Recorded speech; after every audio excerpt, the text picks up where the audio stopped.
यानी हर पार्टी, हर सरकार कटघरे में है उस सवाल के लिए कि विकास दुबे आखिर इतना बड़ा अपराधी कैसे बन गया।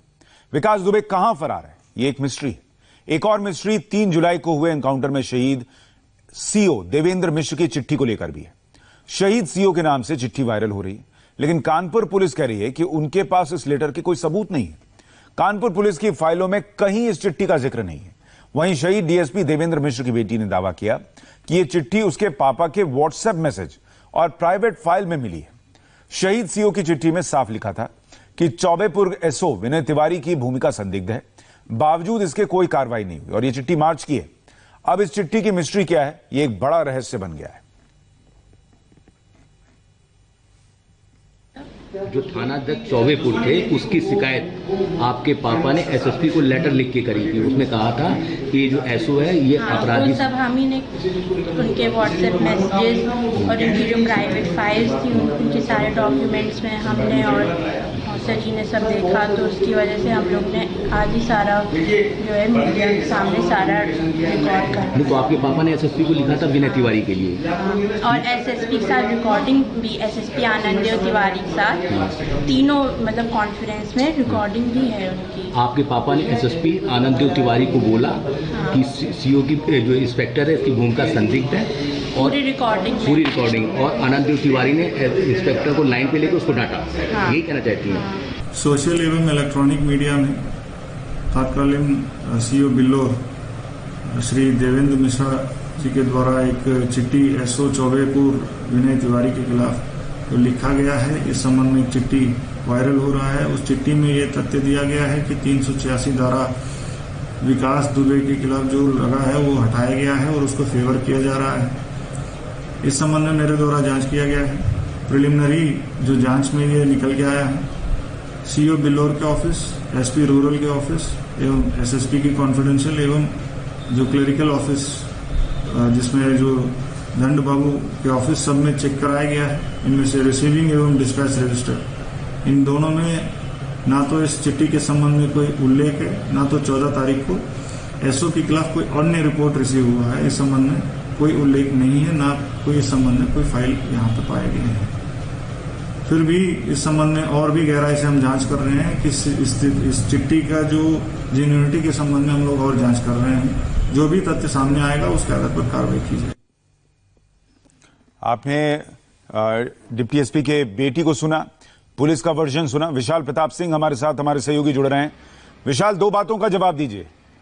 विकास दुबे कहां गायब है, इसकी जांच कहां तक पहुंची है, और ये चिट्ठी कहां गायब हो गई, इसको लेकर क्या पता चल रहा है?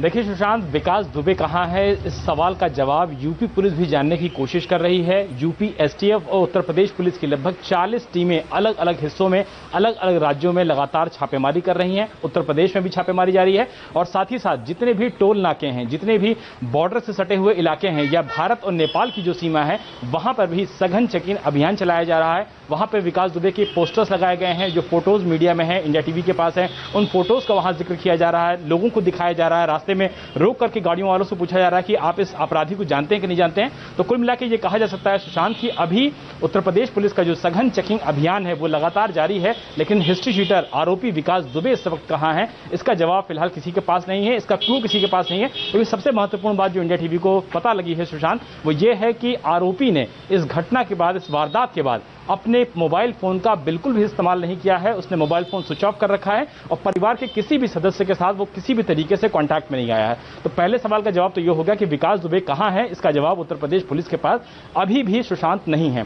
दूसरा सवाल आपने किया कि लेटर कहां चला गया, ये बहुत महत्वपूर्ण है, क्योंकि जिस तरीके से शहीद सीओ की बेटी ने दावा किया है कि उनकी फाइल्स में वो लेटर मिला है, व्हाट्सएप में शहीद सीओ के वो लेटर मिला है और उस लेटर को डिस्पैच किया गया है। लेकिन सबसे महत्वपूर्ण बात यह है कि एसएसपी कानपुर ने कल जब इंडिया टीवी से बातचीत की थी तो उन्होंने दावा किया था कि हमने हर जगह उस लेटर को चेक करा लिया है, लेकिन वो लेटर फिलहाल अभी हमारे ऑफिस में, एसपी ग्रामीण के ऑफिस में या किसी भी अन्य ऑफिस में पाया नहीं गया है। विशाल, मैं आपको थोड़ा माफी के साथ रोक रहा हूं, आप जवाब पूरा कीजिएगा, लेकिन एक बड़ी खबर रुचि हमारी सहयोगी दे रही हैं और वो ये बता रही कि विकास दुबे केस में इस वक्त बहुत बड़ी खबर आ रही है।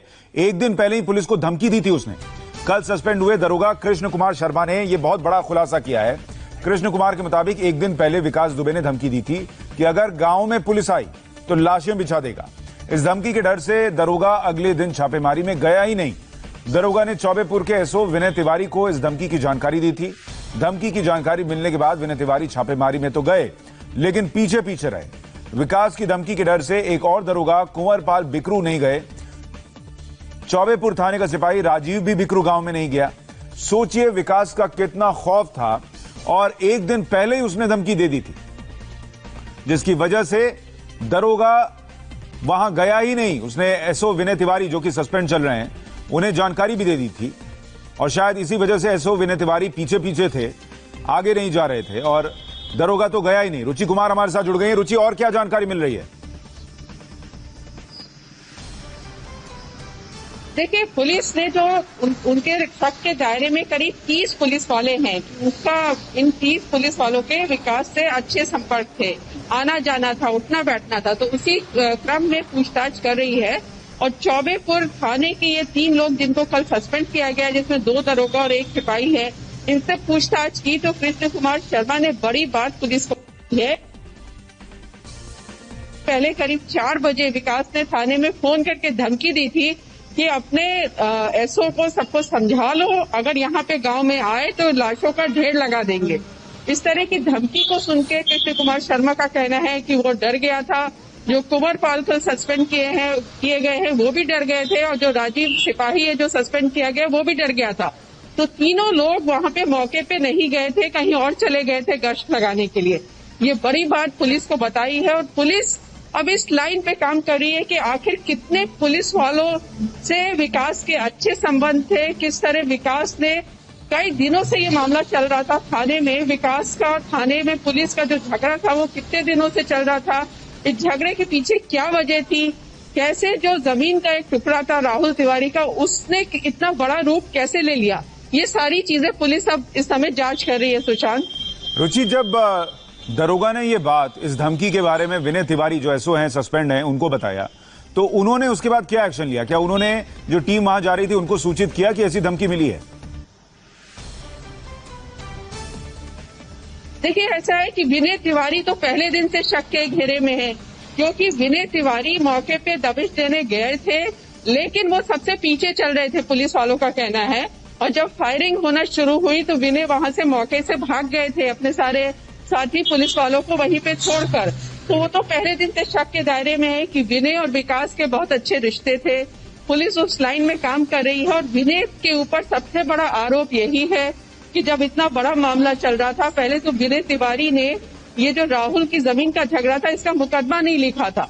काफी ज्यादा प्रेशर डालने के बाद मुकदमा लिखा गया। उसके बाद इस तरह की धमकी की बात सामने आ रही है, तो विनय पे आरोप यही है कि उसने अपने आला अधिकारियों को इसकी कोई जानकारी नहीं दी। बहुत शुक्रिया रुचि आपका, और विशाल आपका पूरी जानकारी के लिए। फिलहाल हम एक छोटे से ब्रेक ले रुक रहे हैं। ब्रेक